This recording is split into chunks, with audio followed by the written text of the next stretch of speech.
Good evening, cult members, and welcome to Pop Culture Cult. I'm Sean. I'm Janice. And welcome to our 5-minute, instantly out of the movie, in the car review of West Side Story. What your first thoughts?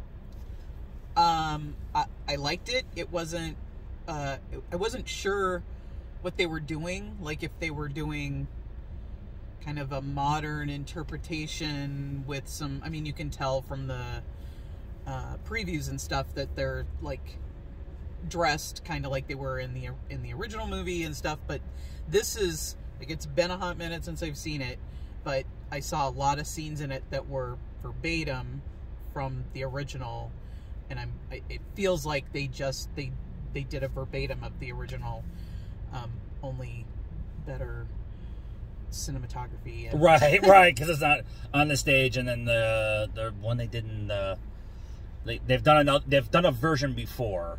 Yeah, the one with Rita Moreno. Yeah. That's a the movie. Movie. Yeah. 60s, 70s? Yeah, no, it was 60s. I'm trying to remember if it was the early 60s or when it was. I didn't look up the date, sorry. My overall thoughts, and we talked about this on the way out. For me personally, I struggle with musicals on the screen.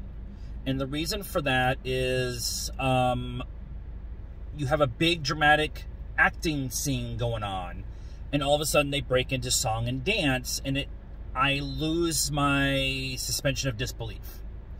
Now, I'm also a sci-fi guy, and I can suspend disbelief of gravity working in space on a ship. It's just the thing with musicals, and it's mostly when there's dialogue leading into a song. Now, with all that being said, this is really good. I really liked the overall story and the way it's shown, and I can see a lot of cues from the stage onto the big screen. The way it was lit at times, the way it was blocked at times, and Steven Spielberg just flexing his director muscles in that first 8 minutes is just awesome. I think, though, for me, I don't know if this is a repeat watch for me, so that's going to change. If you've watched a bunch of our reviews in the past, repeat viewing is a big deal for me. And I don't know if it's a repeat I don't know if I'm going to revisit it again. I struggled to get him to go watch it the first time, so I didn't expect him to watch it again. And it's fine. I make you go to things that you don't want to go see all the time. All the time. So it's called marriage.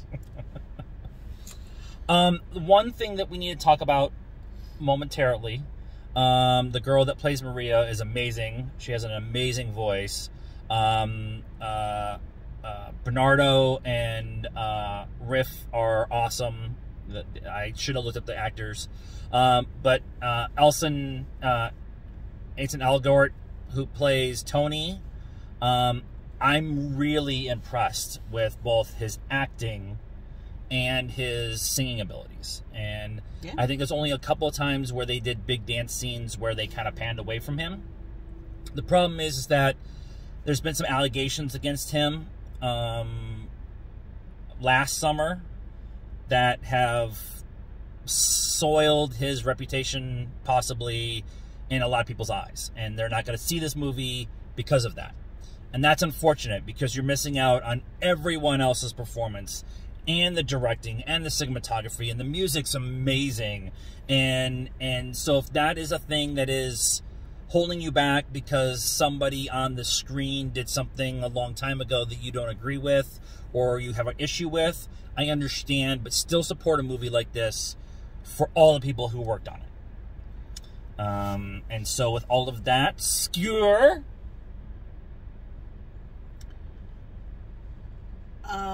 I didn't think about this beforehand. I'm going to give it an 8 because I thought it was just, like, really well shot and really well done.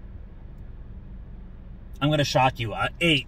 Wow. For everything that you just said. And I honestly think there's a place for stage to screen adaptations like this. There's a place for us. And with that, let us know what you thought of the movie and our review from the car in the comments down below. Please be nice. Like this video, subscribe to the channel, hit the bell for notifications, follow us on all the social media stuff, Facebook, Instagram, Twitter, and TikTok. Links in the description down below. And until next time, cult members, good afternoon, good evening, and good night.